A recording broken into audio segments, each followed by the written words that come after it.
Week 4 in NFL DFS is another one where we've got a pretty clear game we want to stack for this week, with that being the Miami Dolphins taking on the Buffalo Bills. A couple of the games that are not too bad for stacking, but there is a premier game we're going to want to build around for this week. Our job is to find ways to build around that game without being entirely in line with the public, trying to find some salary savers there, and that's not easy. So we're going to break down that game. We're going to talk about this slate as in whole and talk about our favorite plays at each position to get you ready for the Week 4 NFL DFS main slate. Welcome on into the Heat Check Fantasy Podcast. That's right here on the FanDuel Podcast Network and FanDuel Research. My name is Jim Sonis. I am a managing editor of digital media for FanDuel Research, joined here as always by Brandon Gdula. Check him out on Twitter at Gdula13. He is a senior managing editor for FanDuel Research. Brandon, we are on to week number 4. How you doing today? You always ask me that. It's a hard one to answer. I'm just gonna say that up front, but I'll just say I'm doing good. How about you? See, this is the best rebuttal to me saying that half of Pennsylvania is the Midwest, because that's my contention, is that Philly is definitely not Midwest, but I think that like your area, the Western half, is Midwest. But if you were a true Midwesterner, you would say, good, how are you? Like, that's the way it would go. Whether you were like actively getting your arm sawed off or you were the most blissful person on the planet, you would say, good, how are you? Like I had went into the hospital because my appendix was like bursting once, and the doctor asked, how you doing? I said, good, how are you? Like, this is the best rebuttal to me saying that your half of your half of Pennsylvania is the Midwest. I mean, my half is like the middle third of the state, so yeah.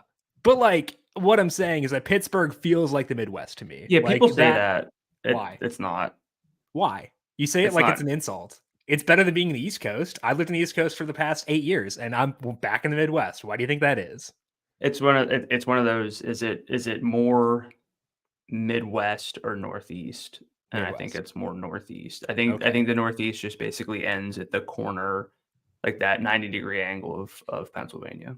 Yeah. By the way, I meant no disrespect to the East Coast. It's about time zones. The East Coast is terrible. It sounded. It's about time zones. East Coast time zone is terrible. Central time is good. Very good time with that. Like, game starting at 7:15 instead of 8:15. So it's not about the people on the East Coast. They were lovely. It's about the time zone. It's trash. And I'm very happy to be back in the Central time zone. But Brandon is making things complicated for me geographically. I mean, you ask me how I'm doing. Every podcast we do, I either say good and move on, or I start elaborating. But today, I just called out that it's a tricky question to answer. I already know next week you're going to say good, how are you, as a way to like throw me off. I move know. Past it. Okay. Anyway, week 4's main slate, Brandon, looks kind of like our flavor of main slate, because it's got some games that are pretty fun for stacking. It's got some mid-salaried running backs who I like quite a bit, with like projectable volume. They get early down work, passing game work, goal line work. I feel like, to me, this is my favorite slate so far. Are you getting a similar vibe from it? It's up there. It's out of the 4, it's definitely one of the top 4 so far this year. But we do love games that we can stack, because we stack games, I feel like, more than most people do. It's more prevalent now than it was, but yeah, I think we tend to be, I think beyond quarterback, we stack more than others do. Yeah, we always have the mini stacks. There are a lot of different ways to get access to those. But a good example, I was going to say a good example feels like even Pittsburgh and Houston. Like, we'll find ways to mini stack certain games. I could see that. That's in play. Yeah, that's why I hesitated. But it was just the first one I saw, and I was like, we like some value receivers for Houston. Mm-hmm. I'll play some George Pickens with those. Sure. With Tank Dell, but just figuring out the stacks is kind of it's become the whole purpose of the podcast. Yeah. And we have some running backs. Again, whole purpose of the podcast used to be, how can we get to the superstar running backs? That's no longer really the case. So now it's, how do we stack the games we like? What do we do a little bit differently? How do we find those value stacks? So gonna probably put like the stack counter on like 1,000 for this week. Yeah, don't play a stack drinking game. That would be very bad for your health. Do not advise that. We're going to dive in and break down this slate, talking about injuries, talking about game stacks, our top plays at each position, and much more in just 1 second. But first, a reminder to make sure you're subscribed to the numberFire Daily Fantasy Podcast feed, wherever you get your podcast. Still 2 episodes of the Solo Shot left before the season wraps up via Tom Vecchio. So make sure you check out that both here and on FanDuel TV Plus and the FanDuel YouTube page. Also, USC via Austin Swaim for the whenever UFC has a card as well. All right here in the same numberFire Daily Fantasy Podcast feed. So go search for that wherever you get your podcasts. If you want to watch the heat check and the solo shot, along with covering the spread, up and Adams, and everything else that FanDuel TV has to offer, go to FanDuel.com/watch or download FanDuel TV Plus on Amazon Fire, Apple TV, or Roku. Along with the transition to FanDuel Research, we do have a free play each and every week over on FanDuel Research. It is a free to enter contest with $500 in total prizes. Go to FanDuel.com/research. On the homepage, there is a post for the free play link for that week. Just go there, click on the link, enter yourself for a free shot at some prizes. There's no reason not to, in all honesty. FanDuel.com/research to find the free play link. Snap into action this NFL season with FanDuel, America's #1 sportsbook. Right now, new customers get $200 in bonus bets guaranteed when you place a $5 bet. So all you listeners in Kentucky with FanDuel Sportsbook just launching there.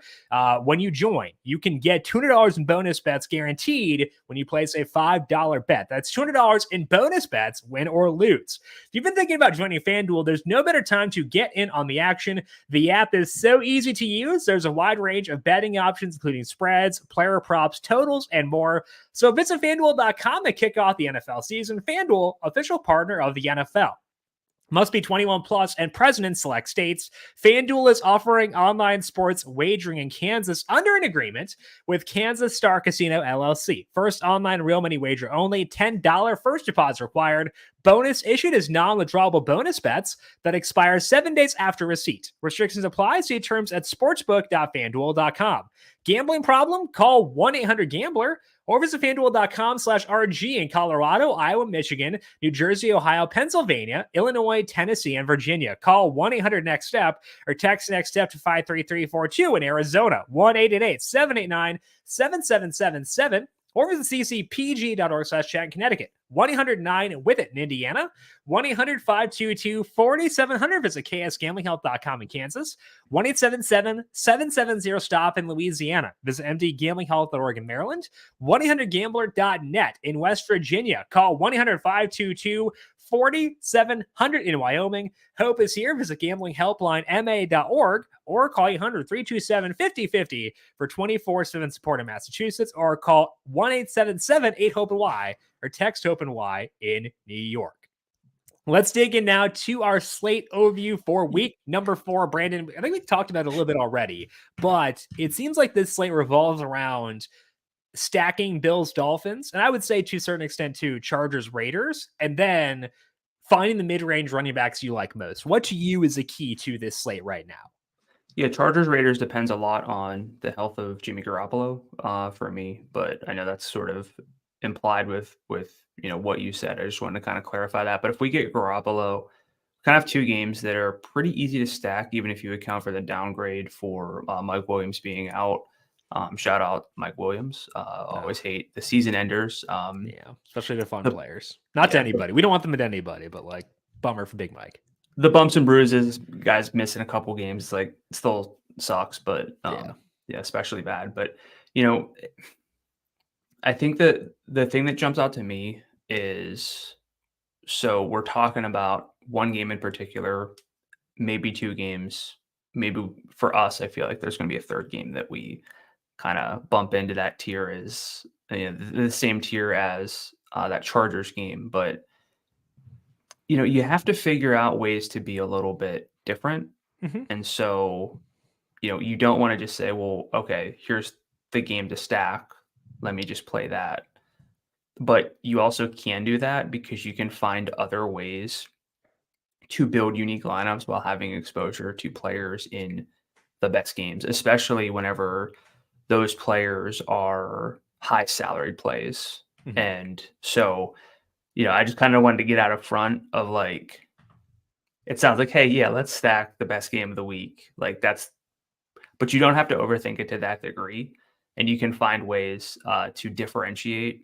You can pivot within the same game, which is always something that we like to explore. So I just kind of wanted to shout that one out as we talk about how to stack this game.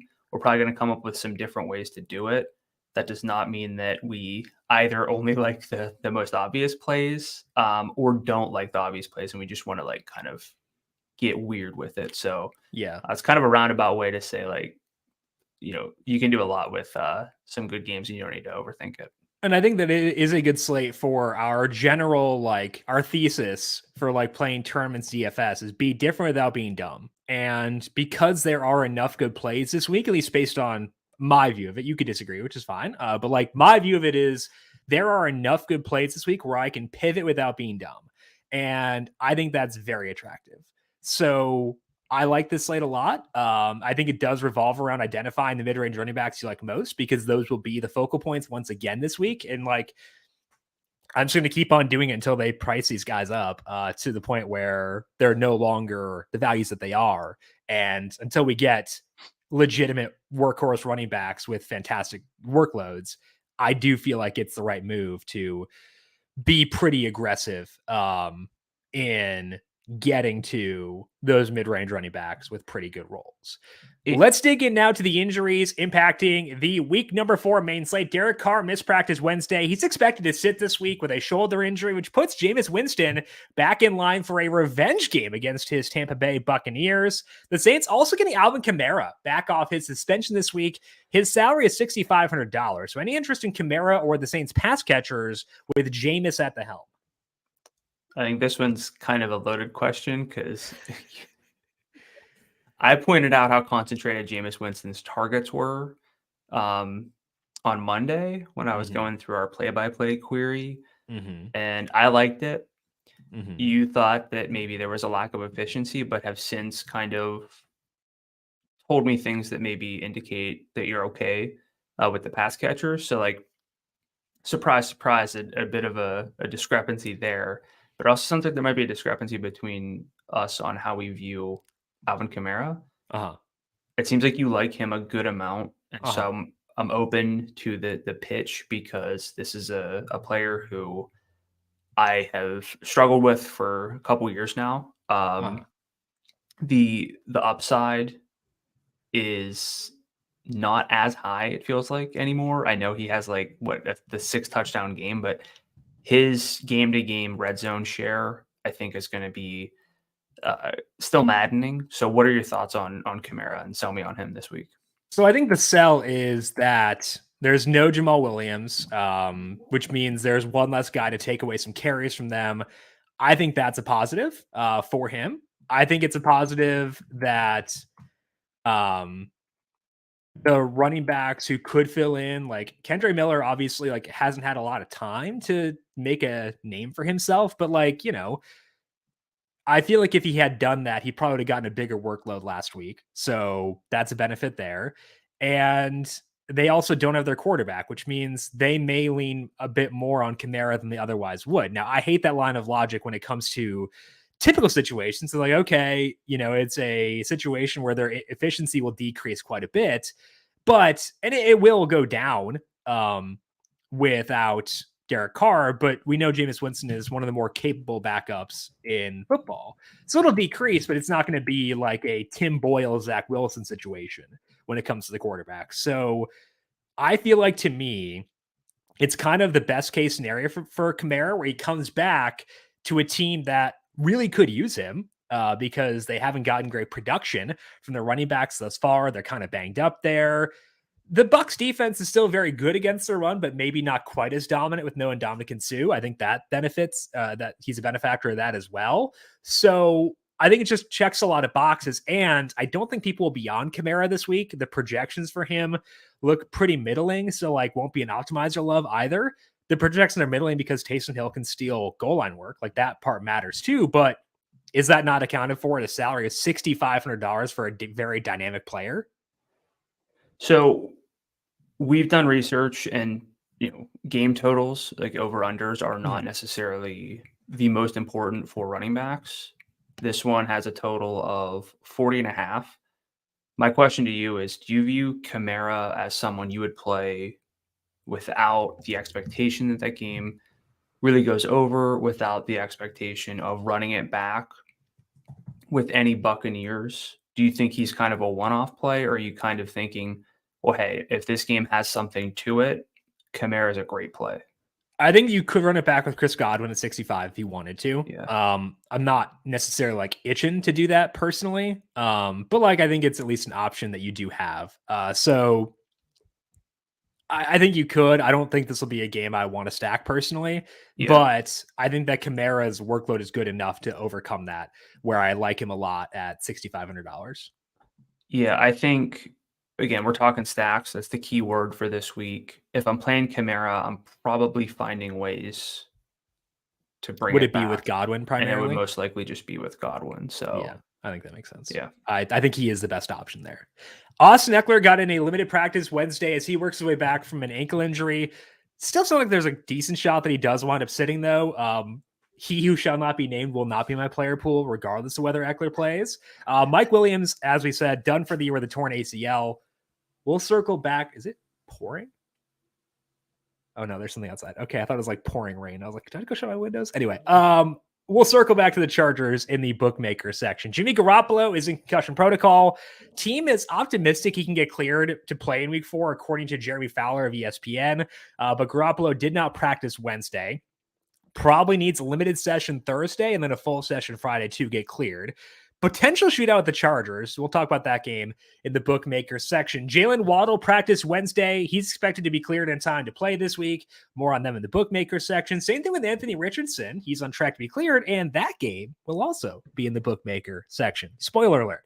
Deebo Samuel missed practice Wednesday with rib and knee injuries. Sounds like it's maintenance, but let's talk about the 49ers here. They are pretty big favorites against the Arizona Cardinals, 14-point favorites. The Cardinals have been feisty, but I think this 14-point spread is justified. So where are you at on Deebo, McCaffrey, Ayuk, Kittle in that situation? I almost made a whole trend on this offense to kind of figure out whether we can kind of just get there or if we can be okay avoiding them. They got Elijah Mitchell more involved last week early on. Christian McCaffrey had played 90%, 100% of the first half snaps through the first 2 weeks, and then 65% in week 3. That sounds like it was something that they were planning to do to kind of get Mitchell more involved after he didn't have a single touch in week 2, and they addressed it. So that kind of limits my FOMO of McCaffrey. Tight end is really, really bad. So like I think I'm just kind of out and hope that it doesn't burn me and that they just spread out all the touchdowns. So that's where I am. Same. Yeah. I feel like it's a good week to rest. Not like sit them, but like not use Deebo as a running back as often, stuff like that. So to me, it's a good situation where I'd rather just kind of hope, like you said, they spread things out and I don't have to miss out too much there. Justice Hill, Odell Beckham, and Rashad Bateman all missed practice Wednesday for the Ravens. Did get Ronnie Stanley back in practice, though. Hill has a toe injury. It's an ankle for Bateman, ankle for Beckham, hamstring for Bateman. Gus Edwards, though, was able to practice despite leaving Sunday's game to be evaluated for a concussion. He didn't return, but it sounds like John Harbaugh doesn't think he's in concussion protocol. I probably should know. I don't know. It's a tough matchup here for the Ravens against a very, very good Browns defense. How do the injuries alter your view of Lamar Jackson, Mark Andrews, and Zay Flowers? Again, just lowers my FOMO on not having these guys. We talk pretty often about tight end upside and who has it and why it's important. Mark Andrews obviously has it. I don't know if it's going to present itself this week, but if you play pretty heavy Mark Andrews and he is the only tight end who does anything, the salary is down to $6,700. I think there's a lot of leverage that you would gain there. I just don't see myself with a whole lot of that exposure. Mhm.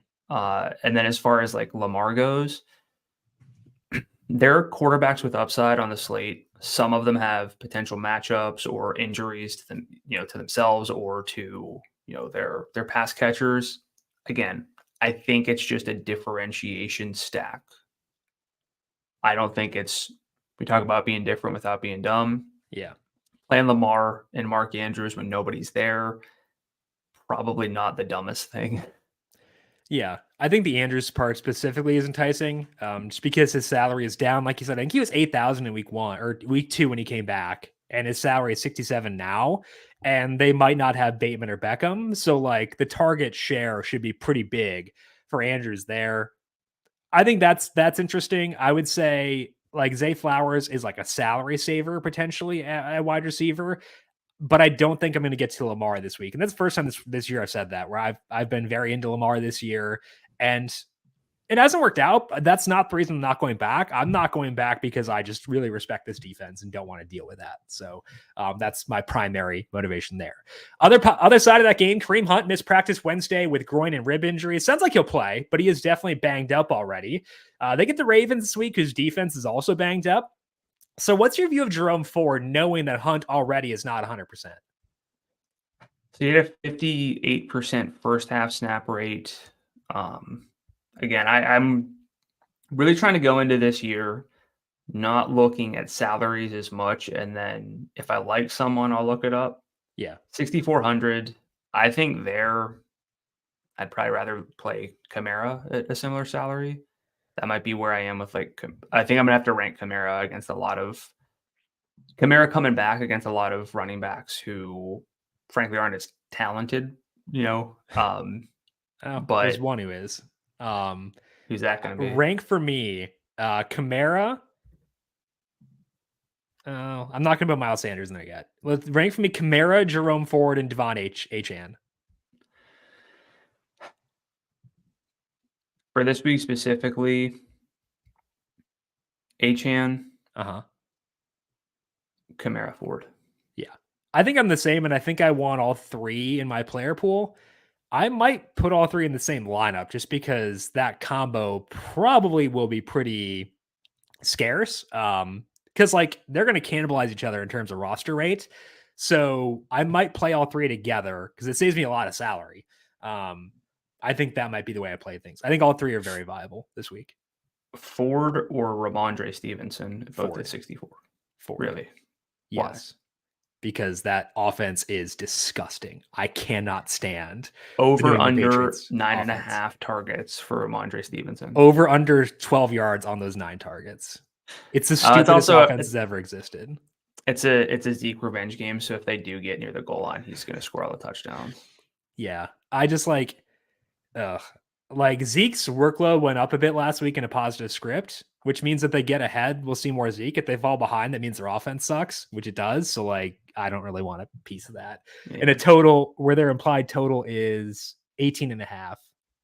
Like, yeah, I'm good.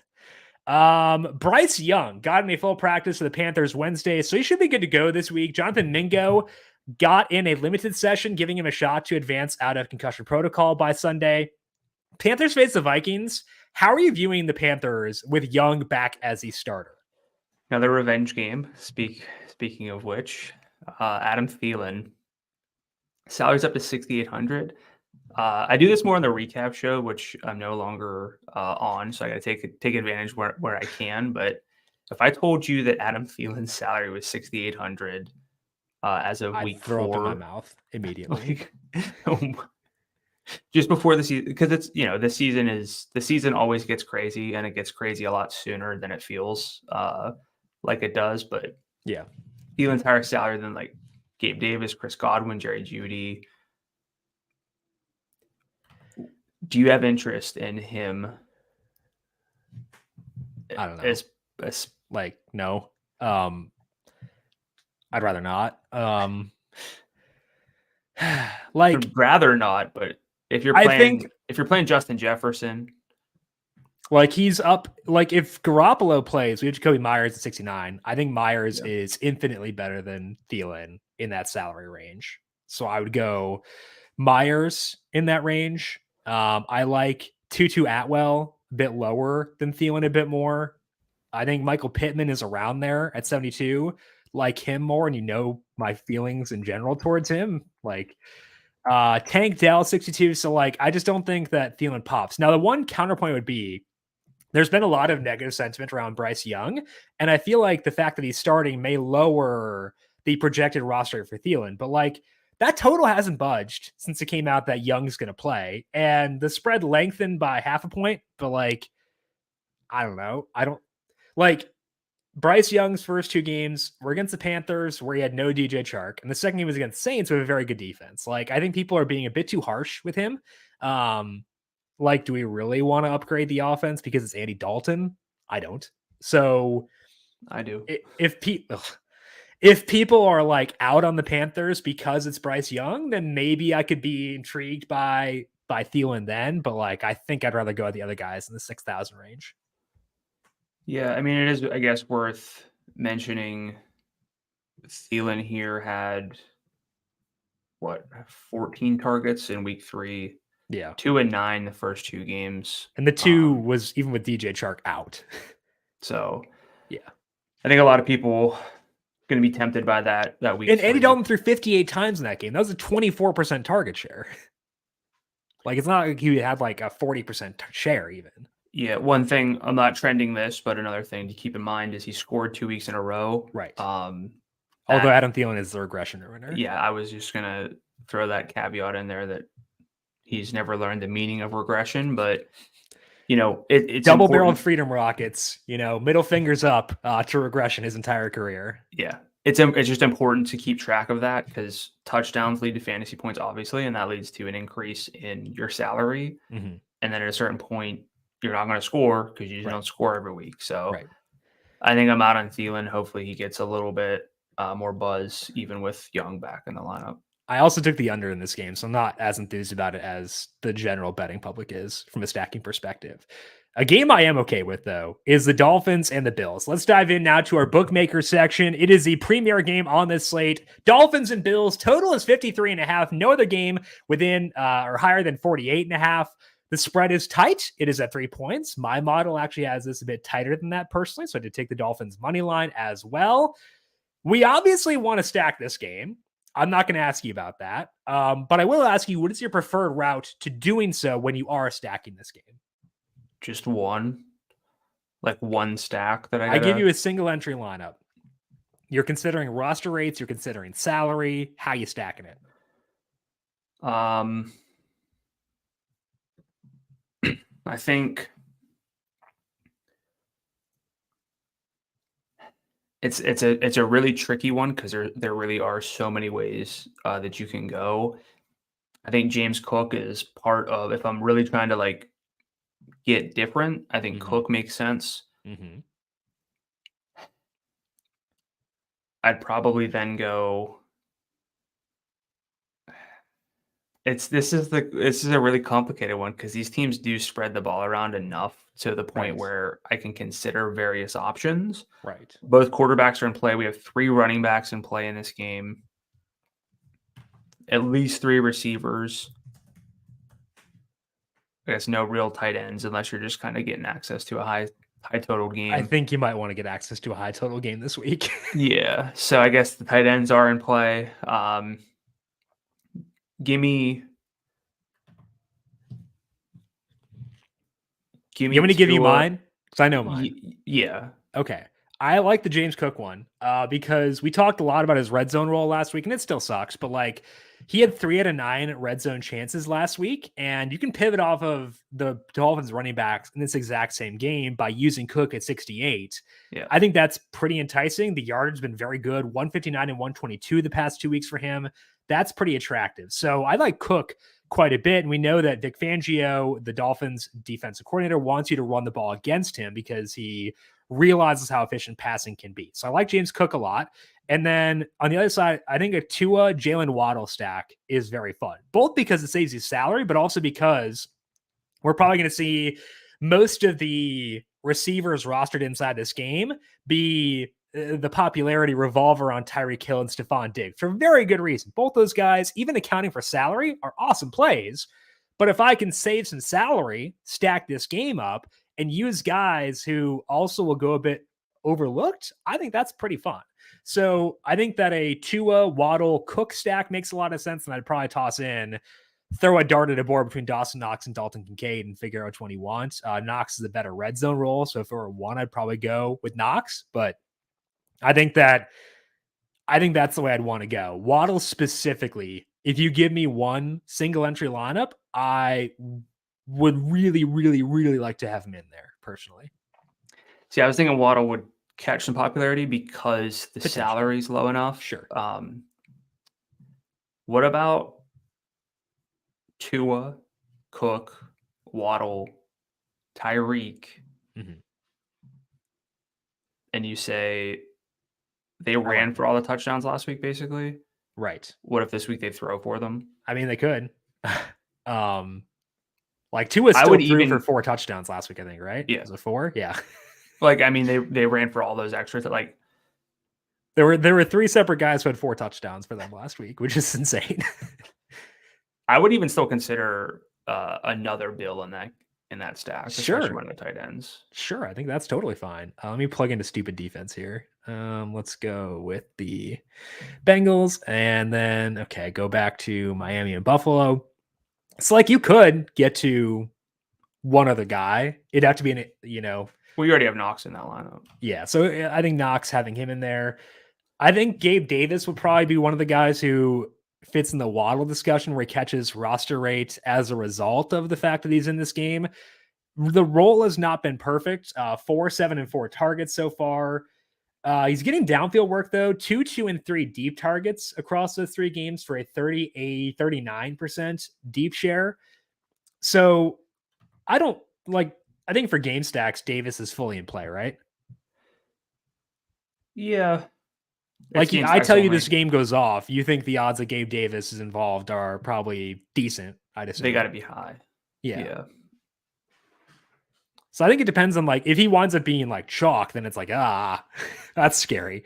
But it's still a pretty big slate. Yeah. With 12 games, so I don't know how chalky we'll get for anyone in particular. But yeah, I think what I realized is the way that I'd probably stack this is multiple players on each side, which usually a stack is a quarterback and then a player on his team and a player on the other team. Right. I think you can easily justify especially Hill and Waddle. Because they're going to buy in for 70-ish% of the targets, which is absurd. That's not an exaggeration. Yeah. 60 conservatively. So I think Tua and his 2 receivers might be kind of the way that I would try to differentiate. I'm not going to do this in my main lineup. You don't need that amount of upside and risk that if this game doesn't go the way you think it does. But again, if I'm trying to be different a little bit without being silly, that's a good one. Let's talk here about the Dolphins running backs. Both Mostert and Achane got pretty big salary boosts. Mostert is 79, up 1,300 from last week. Achane is 64. I think he was pretty low. He was 5,000 flat last week. I think that it feels point chasey to go Achane, but also he wasn't just a product of garbage time there. He was involved immediately, and they were consciously getting him the football. Now, does that change with Waddle being back? Because Mostert and Achane played they were on the field together for a good number of snaps. I think Mostert's first half snap rate was 65% and Achane's was 48%. So they were on the field a lot together. So talk to me about those 2 guys specifically. Mostert at 79, Achane at 64. I think it would be point chasey to go with Achane if the game wasn't as appealing as it is, and if he wasn't involved in the first half. Correct. He was involved in the first half last week. First drive. And this game could be really, really, really fun. It's a divisional game that always gets me a little bit nervous. But this is not, this guy really broke out in the second half. We're projecting him then. If basically Elijah Mitchell played 3 first half snaps and then put up 150 yards and 2 touchdowns. Right. Then they're in a bad game, and it's like, well, he's got to get more work. Mm-hmm. This is different because, again, he was involved early. This is a great game. So I don't think it's that point chasey, especially with the salary being where it is. So I think that Mostert is very much in play, especially because I think everybody's going to have the same thought process as, well, I'll just play Achane and save the salary.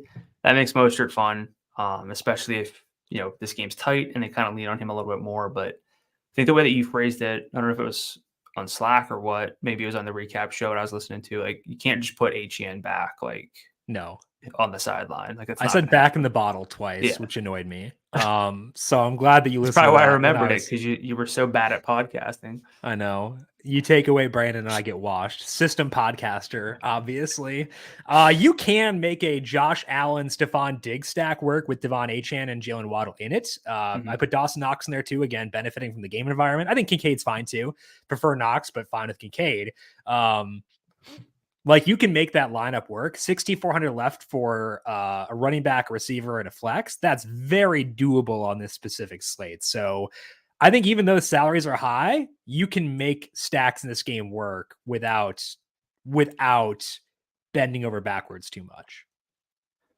Yeah, and again, not every stack needs to be featuring multiple players from these games, but even with the way that we're talking through, I mean, we have 2 quarterbacks, 3 running backs, that's 5 players, 4 receivers if you include Davis, basically 2 tight ends you could punt. I don't want to say punt with, but yeah, you could build, honestly, like 25 lineups, stacking this game as your primary focus, and you can have exposure to it so many different ways where you're not just like, well, if Tyreek Hill rolls his ankle in the first quarter, I'm like, my day's done. Like, you can still have a lot of ways to have access to this game. And that's what I love most about particular games, because it's a little bit spread out, but overall it's concentrated on a handful of guys who we know have the chance to sort of burst out. So yeah, love it. I think that makes it kind of like one of the better, like, it's kind of what you want from a game stack. Like, we know the guys who can put up the big points. Sure, they're a high salary, but they're worth it individually, independent of the game script. So I think that to me is pretty enticing. Let's move on now to the second game for this week. That is the Raiders and the Chargers. And this one does revolve around an injury question here. Total is 48.5. Chargers favored by 5.5 right now. And that part will fluctuate based on the availability of Jimmy Garoppolo. As mentioned before, they expect him to go. Didn't practice Wednesday, but keep tabs on him because that'd play a big role in this. We want Garoppolo to keep this game close. But let's talk about this game with Garoppolo first. It sounds like that is the most likely scenario. What's your confidence level in stacking it, and how much does that shift if Garoppolo is ruled out?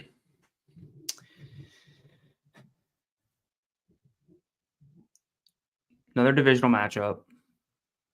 Never love those, but it's the first time around, so that helps. And new quarterback for one of the teams. I'm trying to think of reasons not to like it because it involves the Chargers. Trying to be pessimistic and say, well, but I can't find too many reasons to be down on this. If Garoppolo plays, it's kind of a joke on Slack, but Jimmy Garoppolo, as I point out often, is an extremely efficient quarterback, and efficiency is enough. It's not to say that we would play him, but if he can maintain an offense and throw the ball in the vicinity of Devontae Adams and Jacoby Myers, right, keep the ball moving, hand it off to Josh Jacobs, that's what I want. So if Garoppolo plays, this game is about a half tier below Buffalo and Miami, but I think it's pretty close. I think it's a full tier below, personally. Just because, like if I have Garoppolo in for this game, you know that I despise the Chargers, right? That's established. I despise the Chargers. My model still has them as being a good value. I have Garoppolo projected as in. I cannot find what I'm trying to look for here. So I have the Chargers favored in my model by, oh my goodness. Oh, I went sorted the wrong way. I'm a mess. Okay. I have the Chargers favored by 5.7. So spread's appropriate now, even though it's kind of baking in the fact that Garoppolo may not play. I think they're putting in 70% Jimmy for this spread. If Garoppolo gets cleared, then it's probably like a 4.5 point spread or so, if I had to guess. So then, whereas the Dolphins Patriots is effectively a toss up for me. So tighter Dolphins spread. Bills. What's that? Dolphins Bills. Patriots would be a nightmare. I think I like that. Like this one's indoors. I think that's the key benefit or key. And I like both Allen and Tua more than I like Herbert personally. Sure. I think really what I meant to say was I think most people would have a whole tier between these games. Sure. I think it's a little bit closer. Okay. Because who's going to play Keenan Allen over Tyreek and Stephon Diggs? Sure. That's fair. Keenan and Allen Herbert will be probably lower roster than both Allen and Tua. That's fair. Quarterback roster rate is always overblown. Nobody really gets popular. We've trended that in the past, but we have that potential value with Joshua Palmer. We have, I would call a value in Jacoby Myers. Again, we're assuming that Garoppolo plays, and then there's a chance that we get Austin Eckler back. Yeah. And based on what they've gotten while he's been out, I think that he would be very, very, very involved. Yeah. And he could bust open a slate because, we have Christian McCaffrey, but he's probably not going to play a full workload, even if that game stays close. Like if Arizona is, again, feisty and keeps it close, seems like they're conscious of his workload. Then you're down to Tony Pollard already, but you have to go out of your way to roster Austin Eckler in terms of salary. And I think that that's really fun. So that's why I think it's a little bit closer, because you're probably going to get ways to get access to this game that are pretty, I don't want to say unique, but again, you can probably play like Keenan Allen because his salary is a bit too high, but you're doing it for the leverage. Yeah. I think that the presence of some okay value plays here is part of why I do like it a lot. And those guys are the two you mentioned, Jacoby Myers and Josh Palmer. Palmer 61, his salary is. I do like Josh Palmer because you go back to last year in the games where Mike Williams out, but Keenan Allen played. Palmer got good work. I think the situations where Palmer falls flat are when he is like relied upon to be the guy. But if you have a guy like Allen who commands a lot of attention, then Palmer can be more viable. The reason I like him of Quentin Johnston is that Johnston, I think, ran 13 routes last week, whereas Palmer ran 33. Pretty big gap between their routes run. Palmer, as I said, has been productive thus far. Now, the one issue is that both the one issue with Palmer is that his snap rate will not increase because he's already been running every route effectively for this team. And his yards per route run is 0.9 this year. Johnson's 0.7. And so, like, from a role change perspective, Palmer's not changing. And they do subtract Mike Williams, but they also potentially add back in Austin Eckler. So I like Palmer, but I think there are some paths to him disappointing, and that's in play. Myers, his path would be if Garoppolo doesn't play. I think if Garoppolo plays, Myers doesn't really have a lot of paths to being underwhelming there. So any more thoughts for you on those two guys specifically? No, again, trust me, I trust you, but I had to double check the yards per route run numbers because those aren't very high. They're bad.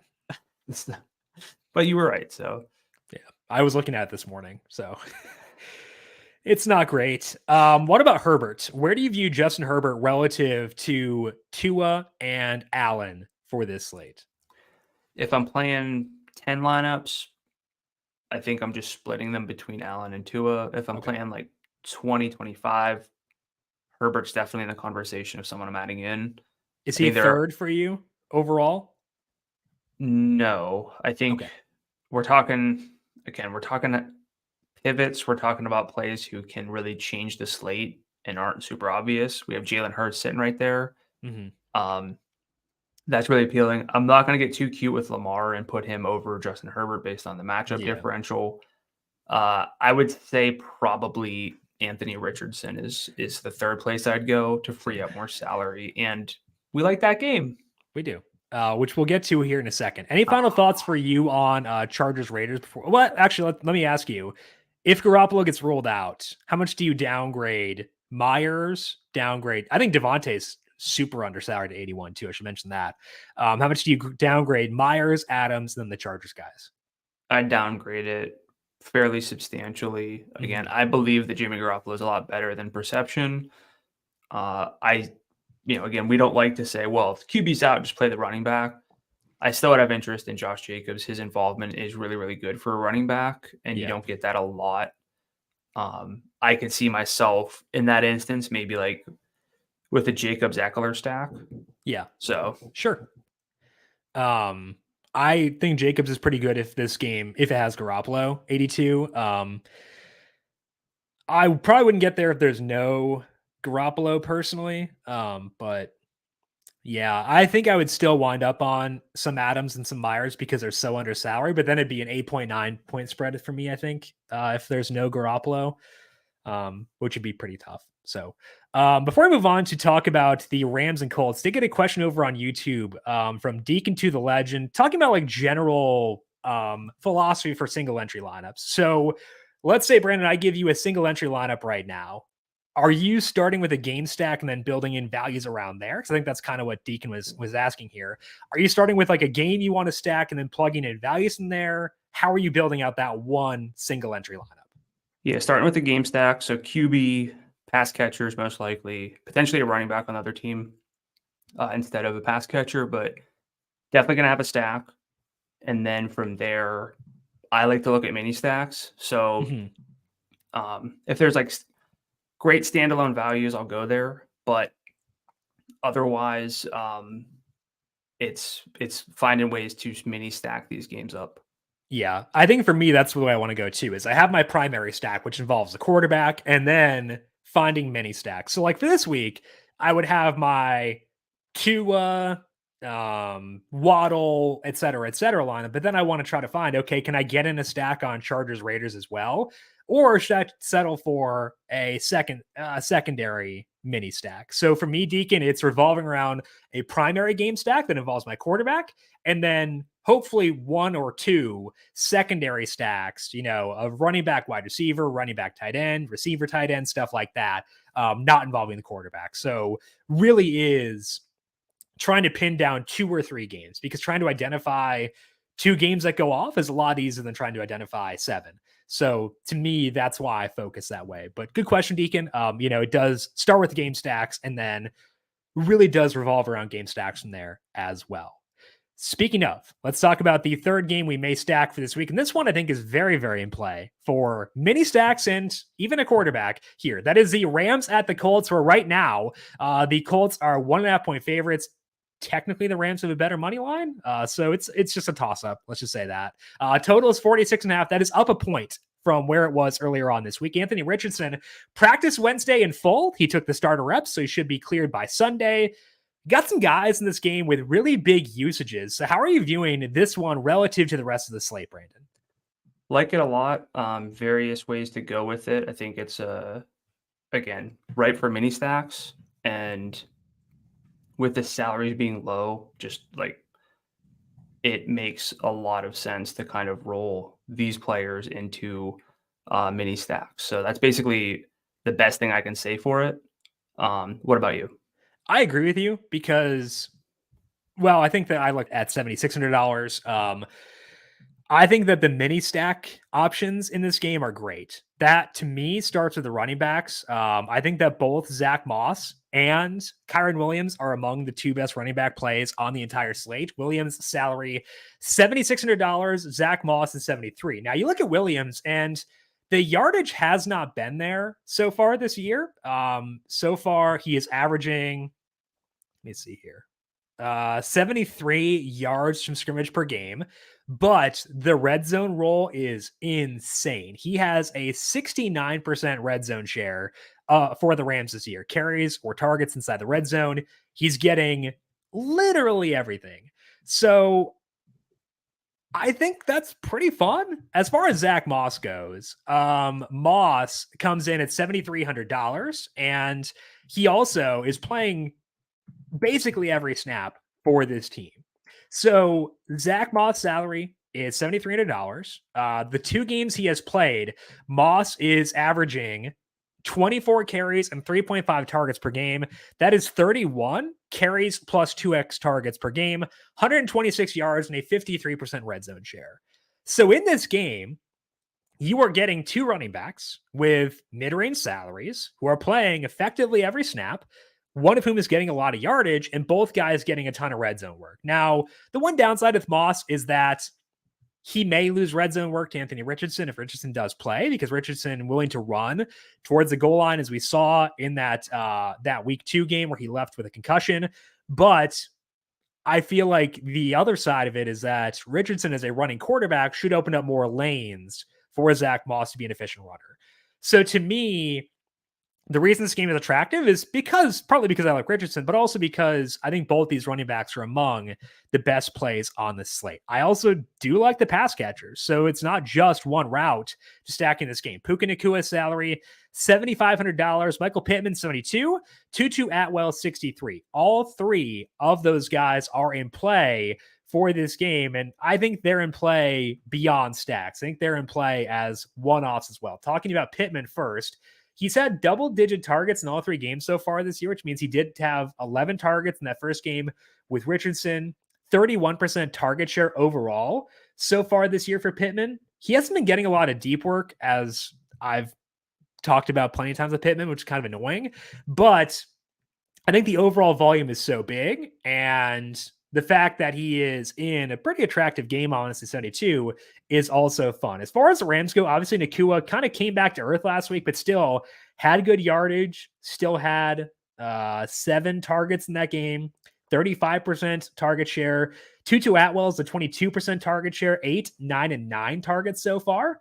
And Atwell also has 41% of the deep targets. So I feel like personally, I can like mini stacks both of the running backs and the wide receivers. And that to me makes it a very attractive game. Brandon, I want to have you talk about the running backs first, then talk about the receivers as far as your view of them relative to the slate as a whole.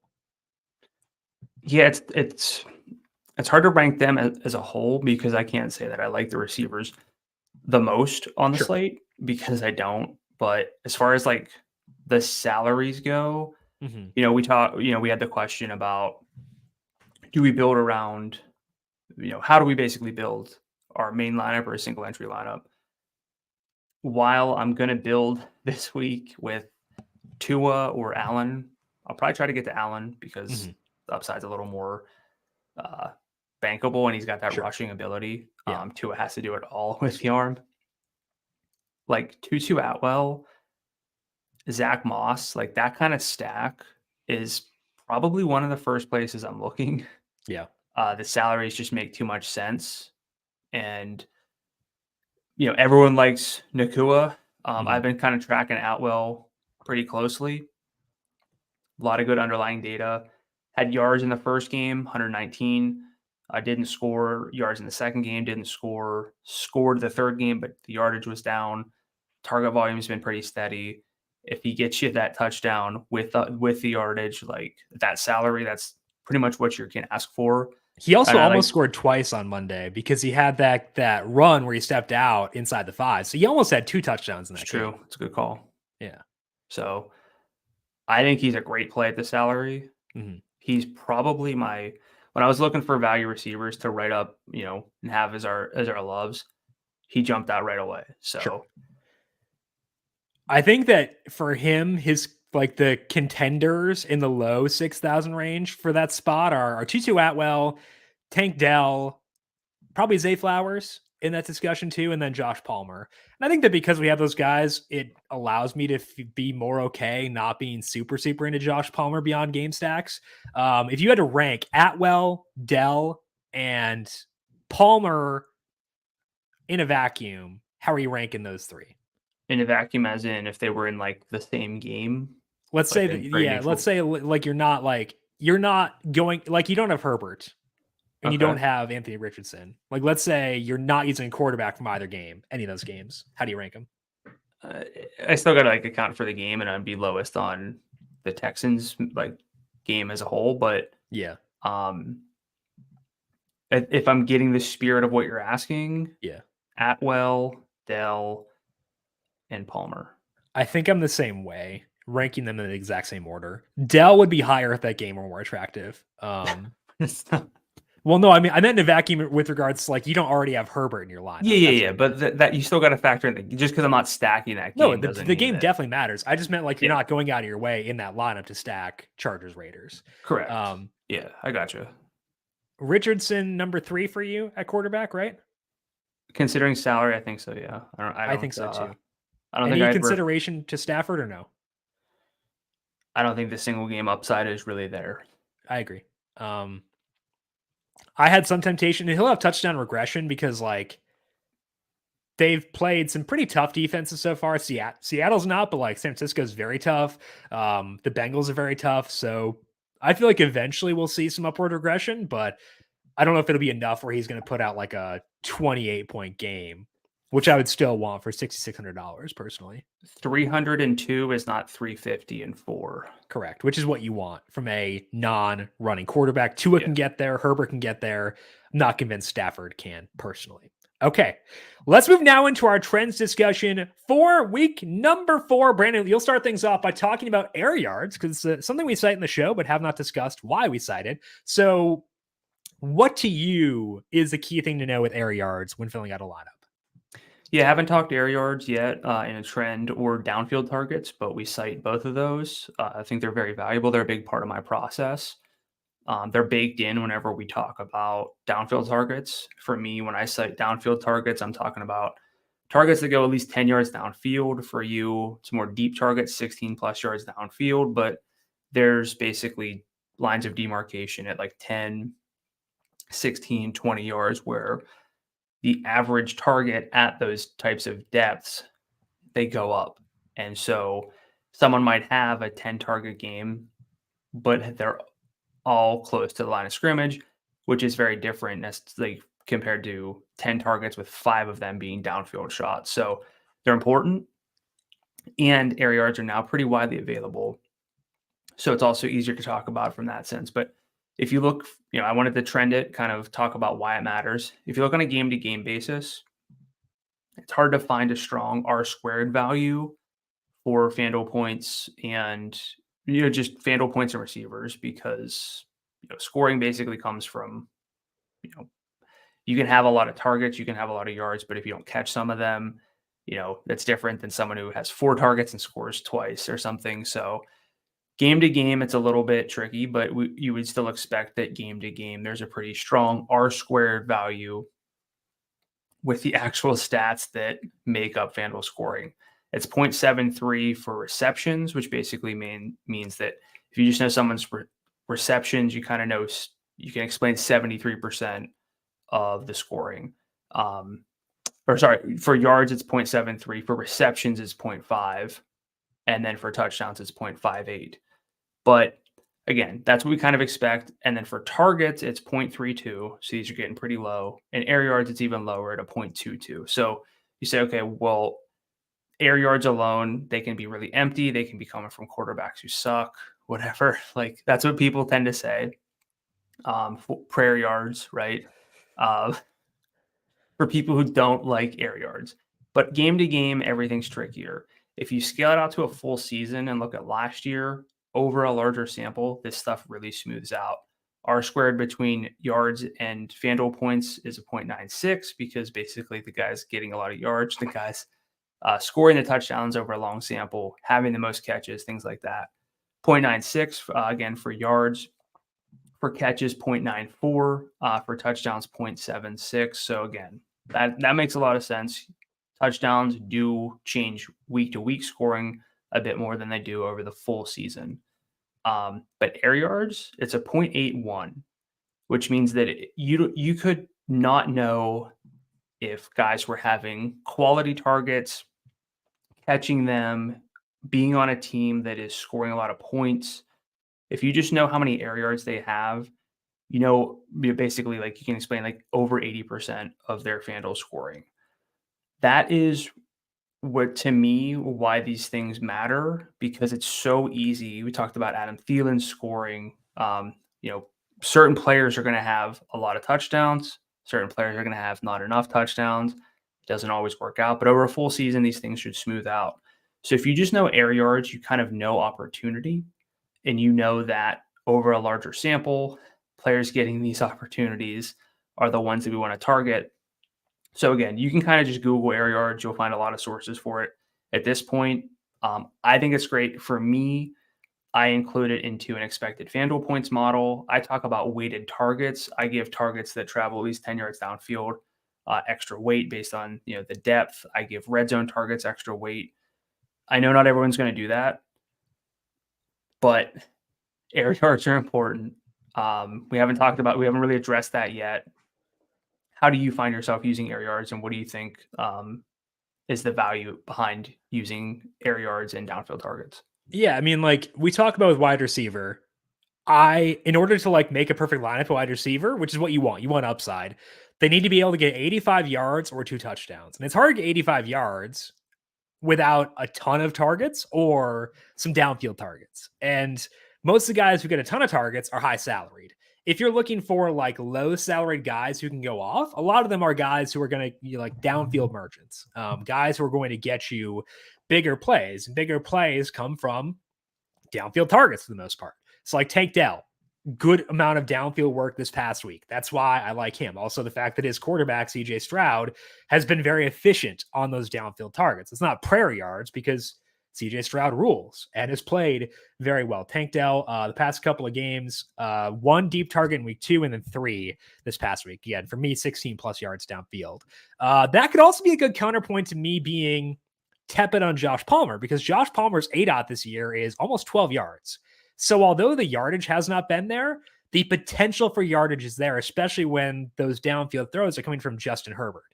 So maybe I should be higher on Palmer, thinking about that. So to me, it really comes down, like for a higher salary guy, like I don't really care about Devonta Adams air yards because he's getting 73 targets per game. But if I need to find a value play who has the potential to go nuts, benefit from variance, that to me is a place that I want to turn to.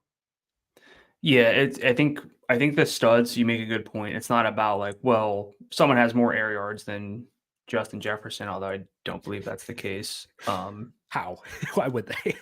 But you could look at like Puka Nacua, his ADOT's under 8 yards. You could say this is not to say, oh, his targets don't matter. Right. He's getting so many targets, correct, that it's fine. And his salary is low too, at 75. But it's air yards basically help find value plays a lot easier than they do. Like they don't really matter, like you said, for the studs. It's more about the value plays. Because if you're sifting through and someone, 4 or 5 guys have 5 to 6 targets a game, you can look at air yards. If you have a source for it, look at downfield. PFF has I think there's a 20 plus, so it's a smaller sample. It's harder to get those, but you can look at those things and see, hey, these 5 targets are not the same as someone else's 5 targets. And whenever you're scrounging for value, that's a big part of the process. Like 6 targets for Danny Amendola is very different than 6 targets in Tank Dell. Yeah. Bring back my old arch nemesis one more time.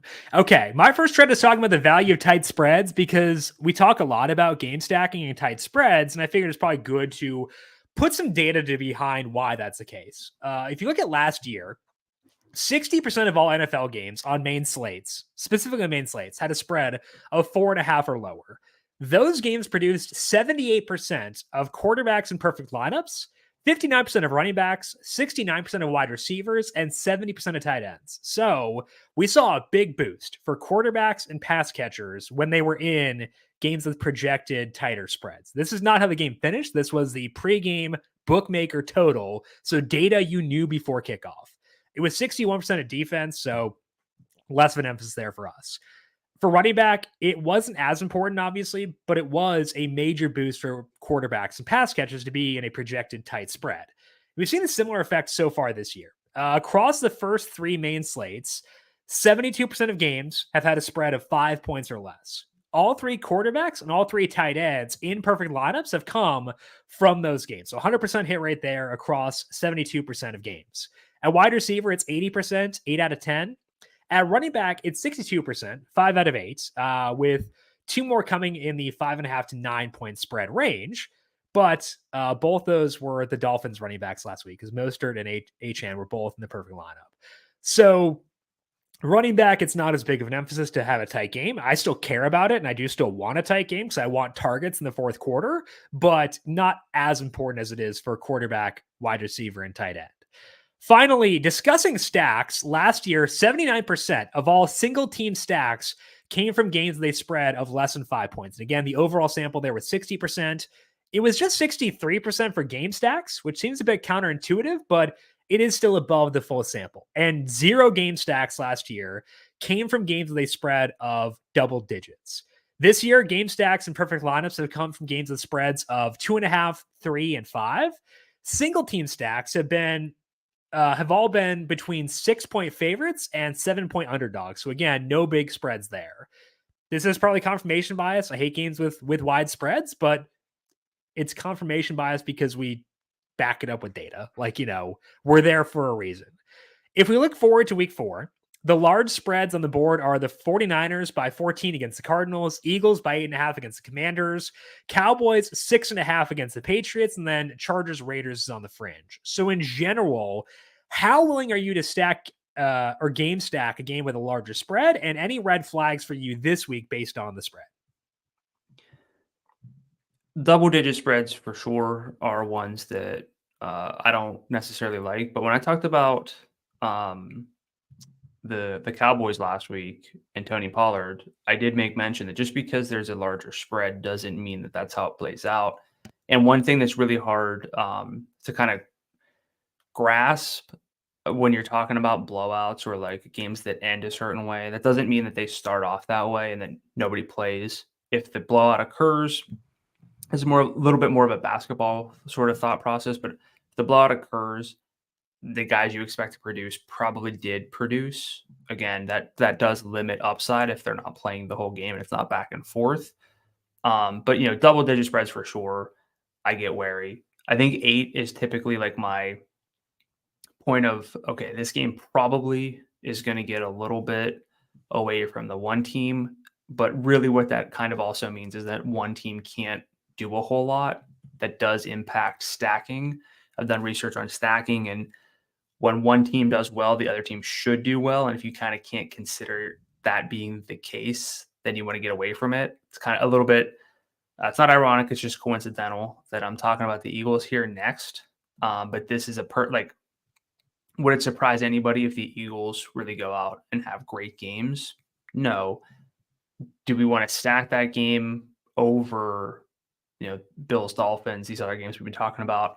Also no. So it's always a bit subjective. I mean, it's easier for me to talk myself out of the Cowboys with a decent spread over the Patriots than it is just moving completely away from the Eagles this week. So they are red flags, but I'm also willing to ignore that for whenever I feel like I can kind of outplay the data, which is silly. Sure. But I still think that some exposure to the Eagles, for example, for this week, although it is one of the 3 teams you mentioned,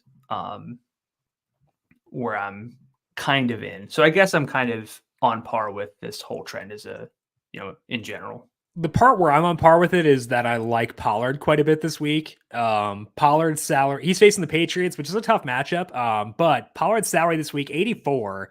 And if you're talking about guys who are under salary, like Pollard with his role, given the red zone role he has had, he is at, in 3 games, 20.7 carries and 4.7 targets per game, 104 yards of scrimmage, 44% red zone share.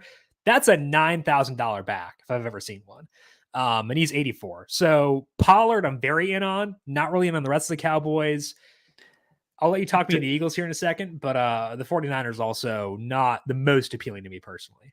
So we're talking game stacks, mini stacks. Does it bother you at all that you don't feel like you'd bring it back for Pollard? You're okay with him as a one-off? I'm okay with using one-offs against the Patriots because I just don't want to consider that team. It's not because that game is awful. It's not great. But it's because that team specifically sucks. And are you most likely to use one-offs among the flex positions at running back? Yes. Tight end, I almost never want to use a one-off. Right. I want it tied to something. Yeah. I just because it's like a Jesus take the wheel kind of thing. Like, I don't know how to do this. You figure it out by stacking a game and put one of those guys in there. Yeah, I was setting you up for success for the slam dunk. Yeah. So you kind of got there, but yeah, good. I'll take it. Okay, let's move to your second trend, and you're going to talk me into the Eagles. You're going to try to talk me into the Eagles and what their offense has done so far. Yeah, I don't even know if I'm going to try to talk you into them necessarily, is talk about them and see what sticks, because at a certain point in the season, we cover a lot of the trends that are, like game theory based or underlying data, those types of trends. We talked about pace, this kind of stuff. At a certain point, you just have like, okay, here's this one team. Doesn't really fit exactly what we're looking for, but they can put up a lot of points, or have individuals who can put up a lot of points. And it's really easy in a process of stacking and talking about games that you look past a certain team. But we have the Eagles here staring us in the face, and one of the highest, if not the highest upside quarterbacks in DFS to me is Jalen Hurts. He's had 12.5, 26.2, and 21.88 FanDuel points. His salary is 8,800, just below Josh Allen. I don't know how many people are going to prefer Jalen Hurts over Josh Allen based on these games. Therefore, you have to kind of talk yourself into that. But Hurts does have 3 rushing scores, and I want to talk about regression. For Hurts, you can't really talk regression with Jalen Hurts and how many touchdowns he should have based on long-term trends, because he just gets used in a very, very specific way. So his touchdowns are very interesting, but he's thrown for 170, 193, and 277 yards. While rushing quarterbacks have upside because of the rushing, Hurts kind of like Hurts, Allen, those two in particular, to me, the way that I view them, the rushing quarterbacks who also can throw for a lot of yardage, and we just haven't seen that yet for Hurts. And so it might feel like Jalen Hurts' best days, they were last year or something. Like, he can easily remind us that he can put up tons of yardage and score multiple times and have a great rushing game. But according to passing yet expected points per dropbacks and numberFire's EPA model, his 3 opponents so far have ranked 10th, 19th, and 30th in adjusted pass defense. So maybe could have had a little bit of a better showing based on what he's actually given us. Washington's 14th. They are 31st against the rush. And then you talk about this team and what they can do. DeAndre Swift has been pretty dominant the past 2 games. 72% of the snaps in week 2 without Kenneth Gainwell, 54% with Gainwell back. Last week with Gainwell playing, 46%. In week 3, probably the most relevant sample, because it was, and used Swift enough. Gainwell was out, and then they were both together. I think week 3 is going to be the most relevant one for us after Swift's breakout. He outcarried Kenneth Gainwell 16-14, still had 130 rushing yards. They each had 2 targets. Swift slightly with more routes, 18-16. His efficiency makes him really dangerous, but his salary is 7,800. Gainwell's is 6,000, and I think that's still appealing, especially if they might play from ahead against a team that's been beatable on the ground. In the passing game, AJ Brown, 33.7% target share. It's 9.7 per game. Hasn't scored yet, so we're going to talk about touchdown regression. That's appealing. Devontae Smith, 23% target share for him. Great ADOT, just under 14 yards at 6.7 targets per game. Spoiler alert, we both like Dallas Goedert this week because tight end's pretty bad. His role hasn't been particularly great, but it's been better the past 2 games than it was in the opener. The salaries are up. Smith's 7,800 and Brown's is 7,700. Goddard's 59. We like that, but we're looking for shootouts. We're probably not going to get that. We're looking for upside, though. Do you think Philly has it this week? And are you tempted by anyone in particular? So I think Swift is at least worth discussing. Because he's been getting a lot of work and he's been very efficient. My concern is that he is James Cook with a higher salary, because both these guys are going to lose some work. I don't know about that one. Why? Swift is phenomenal. Do you know what James Cook's yardage totals are the past 2 weeks? I'm just saying, you give the ball to DeAndre Swift and James Cook, and I'll tell you which one. Was James Cook traded for a day 3 pick this year? If you're going to tell me that DeAndre Swift doesn't look very good, then I'm not saying that. I'm saying James Cook also looks good, but the problem is they both have the same issue where they lose work at the goal line because Swift loses work to the tush push or the brotherly shove, whichever one you want to call it, and Cook loses work to literally everybody on his team. So like, and Swift could lose work there to Gainwell also. So like, my concern is that like if I'm going to use a guy with like some concerns around another back in that offense and potentially losing work near the goal line, I'm just going to use Devon Achan or James Cook instead. So it's probably dumb to not use Swift, but I don't really foresee him being in my player pool this week. Yeah, I don't think he'll be there either. Again, Okay. just because I trend a team doesn't mean that I'm saying here's why I'm playing them. Sometimes it's an exploration. It's a question, a thesis question. I think Jalen Hurts though deserves a look as a differentiation play. Yeah. Because again, we haven't seen the passing yardage.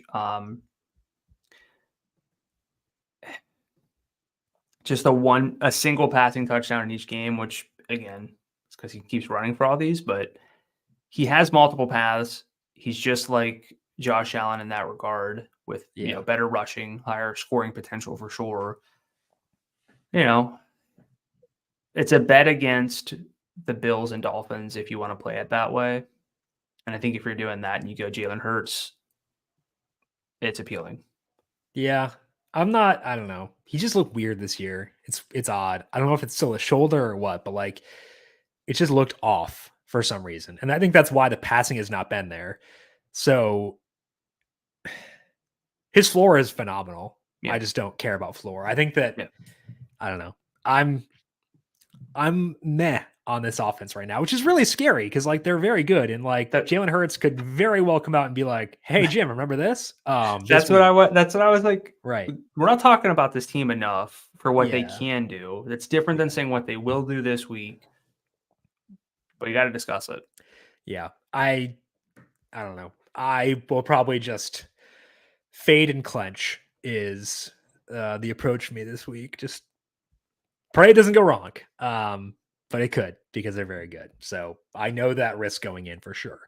My second trend is talking about the two disgusting games this week. That is a pair of 0-3 teams, Bears versus Broncos, Vikings versus Panthers. And none of those four teams are good, but all four defenses suck. All four rank 19th or lower in my projected defensive numbers this week. Those account for injuries, those account for a prior as well. And as a result, we have high totals and tight spreads for both these games, and that should be good for stacking. We could have put either of these games third in the bookmaker section, and nobody would have blinked, I don't think. I'm just not entirely sold, at least as it pertains to going crazy with stacking here. Both games have middling projected offensive efficiencies in my model. That factors in the defense, but it puts more weight on offense because offense is stickier and easier to predict. So it knows that the defense stink, but like, is that bankable? So I looked at games with similar offensive ratings in my model last year. Then I narrowed things down a bit to games with a spread of less than 5 points. And it gave me 32 total games where it had middling offenses and tight spreads. The average bookmaker total for those games was 42.4, so 3 to 4 points lower than these two games. So bookmakers are higher on this game than they were on those. That's very noteworthy. The bookmakers say these games should be higher scoring. The average total points scored in those games was 43.6, so about 1.2 points above the total. That's also pretty good. 16 of those games went over the total, 16 went under. As far as shootouts go, 2 out of those 32 wound up having 70 total points. 4 of them had 60, 8 of them had 50. So that's a 25% rate of games going over 50 total points. And the overall sample of games went over 50 points last year was 32%. So it was actually below that. So these games were not bad by any means, but they didn't go nuts as often as most other games did. Again, the totals for these games are good relative to those, and they have the tight spread that we want. Bookmakers are very good at what they do, so them putting the total high should be noteworthy. But I at least want to proceed with caution when considering stacks in these games. How are you viewing these two games? Bears, Broncos, and Vikings, Panthers? Well, I love Justin Jefferson. I'm not going to let anything talk me out of that. Mm-hmm. But as I scroll here, I got both games selected on FanDuel, and I'm scrolling through each position. I think Kirk Cousins is like a half QB play. I think Russ is like a half. And I think Fields is like a 0.75 to a 1. Based on the salary and the matchup. I mean, you're not wrong. So, but like, okay. So like, I'm not sold on any quarterback, but I'd be open to them. I don't think these games are good enough where I would literally stack them. I have other ways to go. At running back, it's Miles Sanders. Maybe Javonte Williams is like okay. I want like, Tyreek Diggs and Justin Jefferson. So I'm playing just like Javonte and, whoever else, and really just not going in on running back. At receiver, it's Jefferson. I think we're out on Thielen. I'd like to be out. I want to clarify that. I'd like to. Right. Cortland Sutton, we love him as a talent. He scored twice already. How many receivers in these two games do you actively want in your lineups? Just Jefferson? Yeah. Okay. Yeah. Addison's salary did go down, which helps. Yeah. Like, and I love me some DJ Chark, but I like that. I don't know. It's tough.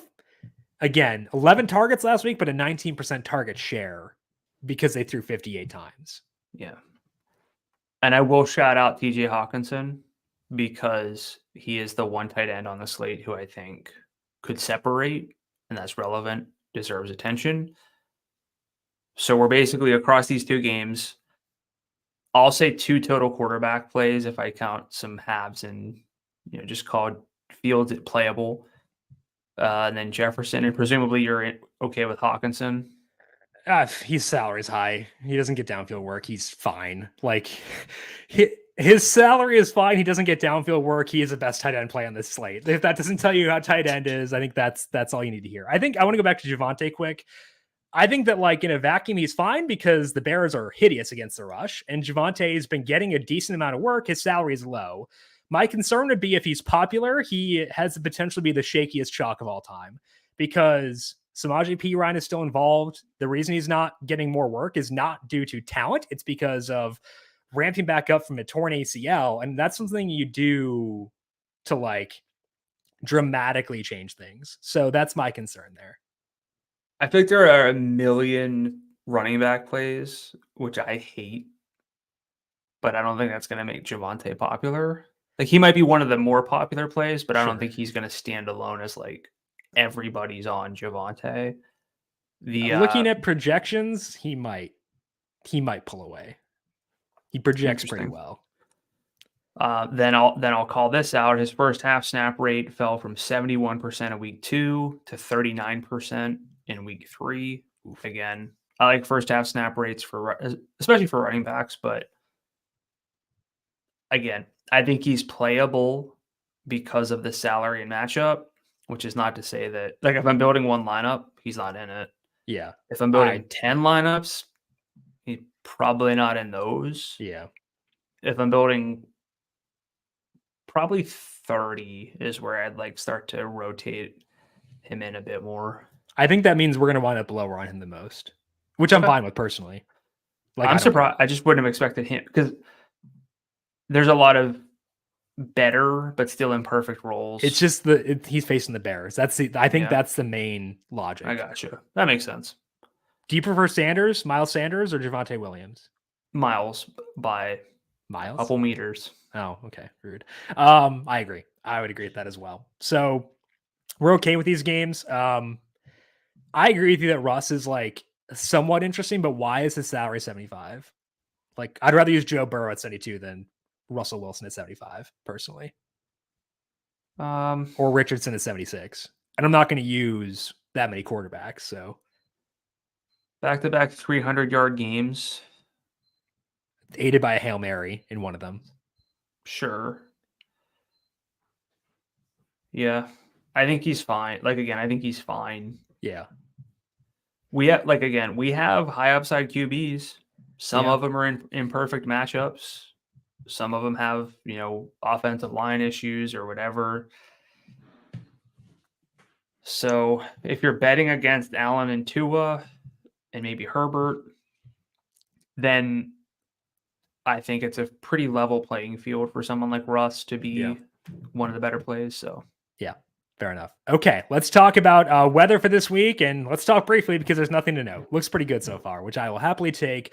Only wind game is potentially the London game, so we are good to go. Let's dive in now to our positional plays for week number 4. Starting off at quarterback, Brandon, who stands out to you there? Josh Allen. We've got enough value at running back and a receiver to get there. Again, I've said this a few times, but individual names on the slate have high upside. Nobody really has the combination of like matchup, rushing, etc. that Allen has. So I want to make sure I get there. Dolphins, pretty decent so far through 3 weeks in EPA per dropback allowed, but 26th in completion rate over expectation allowed. Haven't really faced any relevant rushing QBs yet. There aren't that many to go around, but Allen for me is the best play. His passing efficiency is pretty up there. I think if I'm building one lineup, I want to get to Allen.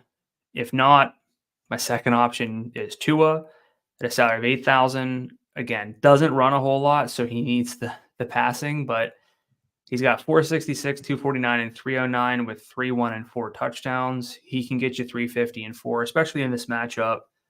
Not the best overall matchup, but another team that's allowing a completion rate over expectation. That's pretty high. They're 26th in that metric. So that's something that this team can take advantage of. And I don't think you need to overthink it after this team scored 70 points. Nope, no need to. Josh Allen is my top guy. If you are a regular listener, I don't typically get to Allen, but usually that's because the Bills are too heavily favored, and they're not here.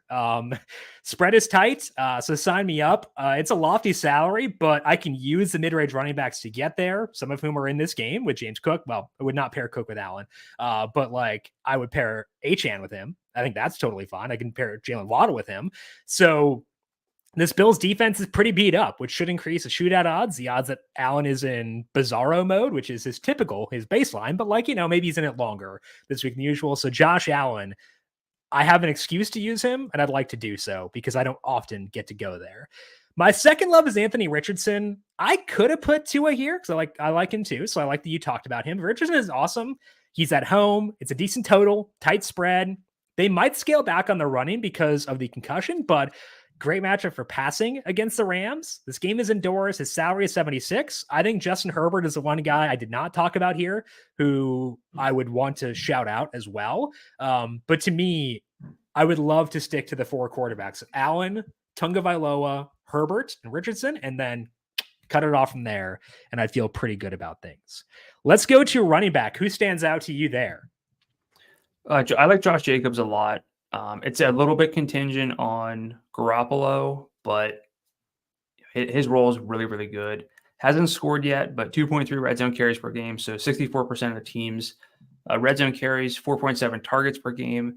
He's got an 80% snap rate and a 60% route rate. No running back has had at least those cutoffs over all 3 games. His role is, I think, a little bit understated just because he hasn't had, the touchdowns. I think he gets some this week. Could be 2, honestly, especially if they're a little bit more conservative with Garoppolo, but good matchup on the ground as well with the Chargers bottom 5 in rushing success rate allowed. 2 opposing running backs. Second love, could go with Kyron Williams here, but I'm going Zach Moss. Don't have a strong preference, but Moss, I think, deserves a lot of attention. Just talked about like the 80% snap rate, the 60% route rate across all 3 games, applying only to Josh Jacobs. If it was just 2 games, Zach Moss would be in that club, which is kind of wild. 63% route rate, 85% snap rate, really good red zone share, putting up yardage. Not going to overthink this one. And then my third love, someone I didn't really expect to play all season, frankly. Don't love the offense. Don't love targeting running backs with just offenses that I don't fully believe in, but Miles Sanders, 6,600. Results haven't been there yet. 98, 47, 62 yards from scrimmage, but a lot of targets, 6, 5, and 9. Targets are really valuable for running backs, even on a half PPR site. Catch rate over expectation is minus 15.6%. So that's got to improve. The rushing success rate is also bad. Again, I don't love targeting someone like Miles Sanders week after week, but in this game, I like it more, and he's a way to bring back Justin Jefferson stacks so I can take advantage of this game being a little bit close, or if the Vikings play out ahead, Sanders should get some targets. So I think there's some correlation there for me. Yeah, Sanders so far, 27 adjusted opportunities per game, which is a very, very good number. 39% red zone share. You'll take that too. So I'm okay with him as well. My first love is Kyren Williams. The yardage totals so far have just been okay, but part of that is based on matchups. He's faced the 49ers and Bengals. They're both really good. Seattle better this year than they were previously. He's at 13 carries and 6.3 targets per game with a 69% red zone share. It is very hard to turn that down at 76 in a better matchup for this week. I also have Zach Moss on my list. As you mentioned him, other side of that game, which played so many snaps the past 2 weeks, and now he should play alongside a mobile quarterback against a young defense. Got 24 carries and 3.5 targets across the past 2 weeks, 126 yards per game, 53% red zone share. Zach Moss checks every single box, and I definitely want to be there for this week.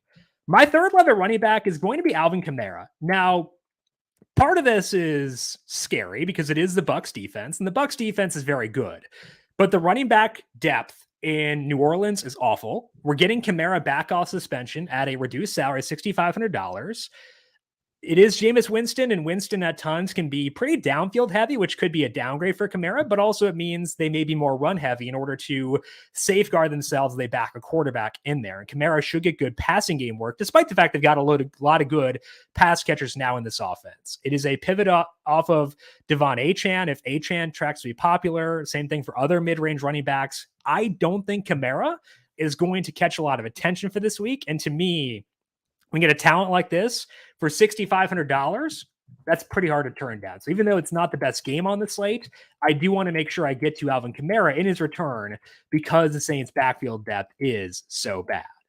Let's move now to wide receiver, Brandon. Where are you starting things off there? I'm starting with Justin Jefferson. I probably should have started with Tyreek Hill, but the reason that I like Jefferson is I have other ways to get exposure to the Miami offense. Hill has been scoring at a crazy rate, so his salary is pretty maxed out. Jefferson has not been scoring at a wild rate, and his salary is fair, I'll say. I wouldn't be surprised if it were even higher, but without a lot of great running back plays too, we need exposure to high ceiling receivers. Jefferson obviously has that 99% route rate, 9 catches, over 12 targets, over 150 yards per game, finally scored. Again, I don't need to say a whole lot more. Jefferson he has it, and I'm going to go there in my main lineup this week. So I'll jump the whole way down. I could make a very easy case for Puka Nacua, but I'm going to go with his teammate, Tutu Atwell, 6,300, save a lot of salary. 9 targets on Monday night, 50 yards and a score, but 2 of his targets were red zone targets, and 5 of the 9 went at least 10 yards downfield. So if you give extra weight to those, that's basically worth 13.7 targets. He's got a high ADOT of 13 yards, and he's at like 5 targets fewer per game than Nacua, but has more air yards per game. We just talked about the value of air yards. That's not a negative on Nacua. It's that they're both in play, and that just because Nacua is very reasonable to get to in terms of salary, so is Atwell. Then my third love is going to be Josh Palmer. We're always, I like to caution against projecting workload increases, but this is a case that we've actually seen it in the past where Palmer gets more work. There were a lot of games, 12 last year, where either Mike Williams or Keenan Allen were limited. Palmer, 19% target share in those games. Not a lot of 54 yards per game. Could have been better, but three games with at least 99 yards. been running ahead of Quentin Johnston. So I'm good with Palmer. You mentioned there's not a whole lot of room for his role to grow, like his snap rate to grow, but there's a lot of room for his target share to grow in a good game. Palmer at 61 makes a lot of sense. Yeah, I'm talking myself more into him again. I've had a weird flow with him. Like, oh, Monday, super into him. A little bit worried going forward. And then today, I think I'm back on and being okay with Josh Palmer. I think the downfield targets will be pretty valuable coming from Herbert against this defense. My first love is also in that game. Assuming that Jimmy Garoppolo plays, I adore Devontae Adams. He has a 41% target share if you look at just the 2 games playing alongside Jacoby Myers. So he's had a great option in that offense, and he's still got a ton of work. 13 deep targets already for Devontae. 8 of those came in week number 3. He has 5 targets inside the red zone. I also like Myers a lot at 69. So Jimmy G, be healthy, my guy, because we need you for this game. My second love is Jalen Waddle, coming off a concussion, but didn't have a ton of production the first 2 games. But we know that Waddle has blow the slate up kind of upside. He's a guy who could go for 150 and 2, and we wouldn't blink an eye at that. Salary's not bad at 74. He shouldn't catch a lot of popularity due to a slow start, so I think that Waddle is very, very fun.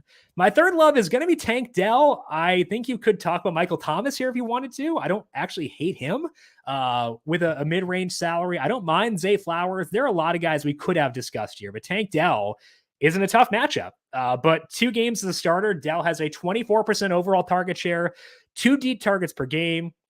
Production has been there. He is indoors, at home as a slight underdog. And we talked about the flow chart for wide receivers who are going to blow up.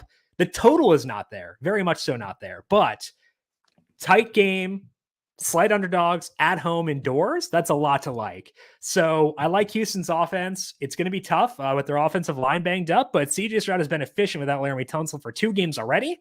And I think he can be efficient once again. They're also missing their backup left tackle, which is not great. But I still am okay with Tank Dell in the low 6,000 range. Yeah. Scary, but either way. Let's go to tight end. What you got there? I'm going to say TJ Hawkinson. I'm not saying that I'm going to go out of my way to play him in my main lineup, but he is the one name with pretty substantial appeal in terms of ceiling. 21% target share. That's 4th best in football, which is kind of sad. But 2nd best on the main slate behind just Zach Ertz, who gets the 49ers. So I'm not interested in that unless I'm really just kind of looking for a punt play. But up against the Panthers, 22nd in adjusted fantasy points per target allowed to tight ends, catch rate over expectation of 5.0%. Again, he's got some semblance of a ceiling with multi-touchdown upside. I know you don't love the downfield work. I don't either, but the target volume could be there, especially if that game is a little bit back and forth. But I think the main play for me this week is Dallas Goedert at 5,900. Really good salary. Washington's been really good against tight ends, but it's early in the season. Sample sizes for, especially for tight end targets, are pretty limited. But Goddard, really, really slow start week 1. So his overall season target share is 17%, but over the past 2 games, it's up to 25%. Volume itself on those, not great, but he can score. He's got some juice. So Goddard, 5,900, probably the best compromise between just completely giving up on tight end and having someone who can score and get you 70 yards. It wouldn't surprise you. I couldn't agree more, which is why Goddard is my top play at tight end too. I'm not looking to stack this game, but I don't mind Goddard as a one-off. Salary's 59. He has a 17% target share, even when you include a 1-target game in week 1, which you should, because that game matters. Don't cherry pick. That game matters, but still a 17% target share. Washington's defense has underwhelmed thus far. So Goddard, I would expect to get back on track soon. So this is kind of my hedge of like, okay, been underwhelmed by Hurts so far, but maybe I can still get exposure via Goddard at 59. My second love, I don't know if I should do this, but like I'm going to go Gerald Everett. I do not like Gerald Everett, but his salary is 5,000. He could benefit with Mike Williams out because I mentioned before that Josh Palmer is at 0.9 yards per route run. Quentin Johnston is at 0.7. Everett's at 1.7 so far this year. He has a target on 21% of his routes run. If the routes increase this week, he could be able to take advantage. So I'm okay with it. I would also say I considered Taysom Hill here just because tight end is so bad that like a rushing touchdown might be enough. So Hill at 55 is in play. Everett's in play. Don't mind Knox. Don't mind Kincaid. But like I should probably have gone Goddard and Mark Andrews because Andrews' salary at 67 is a bit too low, I think, for his role. So tight end stinks. Defense is better than tight end somehow. What do you got there? Go with the Broncos. I'm just going to keep going against the Bears as much as I can. That's been good to me so far. They're doing the way that I wrote it in my write-up on FanDuel Research was whatever the opposite of clicking is, that's what the Bears got going on. This defense isn't good necessarily, at least so far, but there's a lot of potential for sacks. Fields at a 12.9% sack rate, which is third highest in the NFL. Horrible EPA metrics. 3,900, I'll take it. I think that they're pretty fun too if I need to spend down a little bit more, but I like the Bengals quite a bit at 41. The offense has struggled, but the defense looked really good as always.